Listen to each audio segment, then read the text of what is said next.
और यहाँ आप जब कहते हैं भाई हमारी समस्या है, तो शिवराज चौहान जी कहते हैं मैं आपका मामा हूं, घबराओ मत। कहते हैं ना मामा जी, कहते हैं।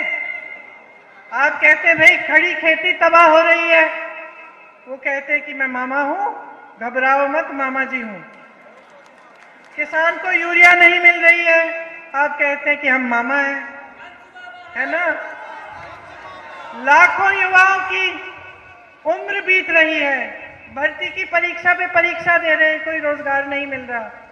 कुछ बच्चे बेचारे 26 साल के हो जाते हैं, 27 साल के हो जाते हैं, परीक्षा दे दी, इंतजार में है कि चलो इस साल नहीं तो अगली साल भर्ती की लिस्ट आ जाएगी, फिर से क्यों दे, फिर से क्यों फीस भरे।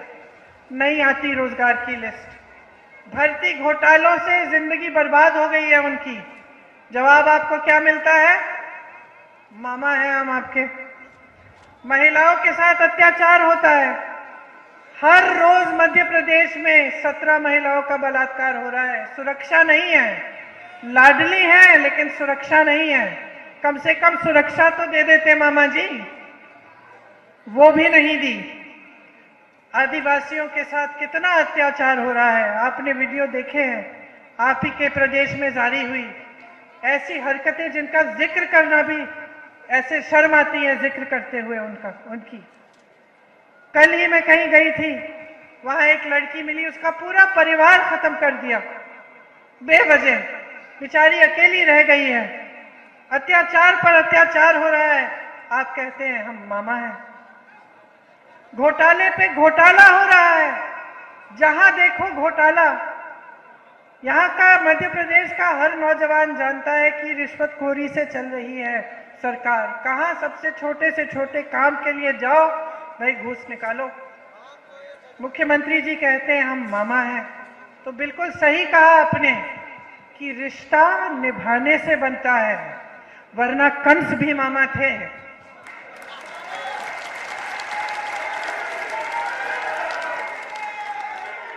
चित्रकूट का किसान परेशान है। यूरिया की मैंने बात की, सिंचाई और बिजली की मुश्किलें ही मुश्किलें। बिजली की बिलें इतनी ऊंची ऊंची आती हैं, कर्ज में आप डूबे हुए हैं। खाद, बीज, ट्रैक्टर सब महंगा है, सब पे टैक्स लगा हुआ है। डीजल पेट्रोल के दाम आसमान छू रहे हैं, फसल के सही दाम नहीं मिलते हैं। तो मामा जी कर क्या रहे हैं आपके लिए? मामा जी कर क्या रहे हैं और आप बदलाव कब लाएंगे? अपनी परिस्थिति को कब ठीक ढंग से समझोगे? और कब ये बात समझोगे कि जो शक्ति है ना लोकतंत्र में, वो आपके हाथों में दी गई है। वो हमेशा से इस देश की परंपरा रही है। इस देश में ना उन नेताओं के प्रति श्रद्धा होती थी जो काम करते थे, जिनके दिलों में जनता के लिए करुणा थी, सेवा भाव था। ये रामायण के समय से चलता आ रहा है।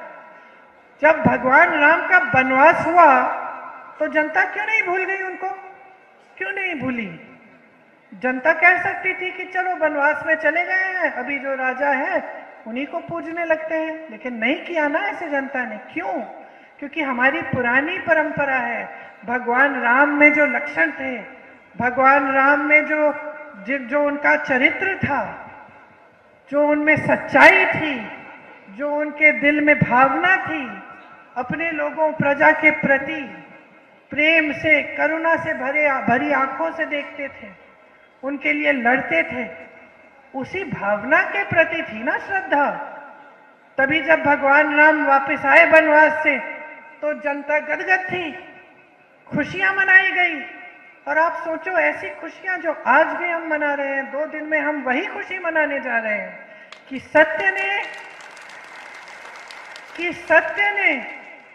सत्य की विजय हुई, असत्य का पराजय हुआ। तो उस समय की ये परंपरा है हमारी कि राजा जो है, नेता जो है, इसके दिल में श्रद्धा होनी चाहिए जनता के प्रति, तभी जनता उसको मानती है। तो इस परंपरा को आप तोड़ो मत।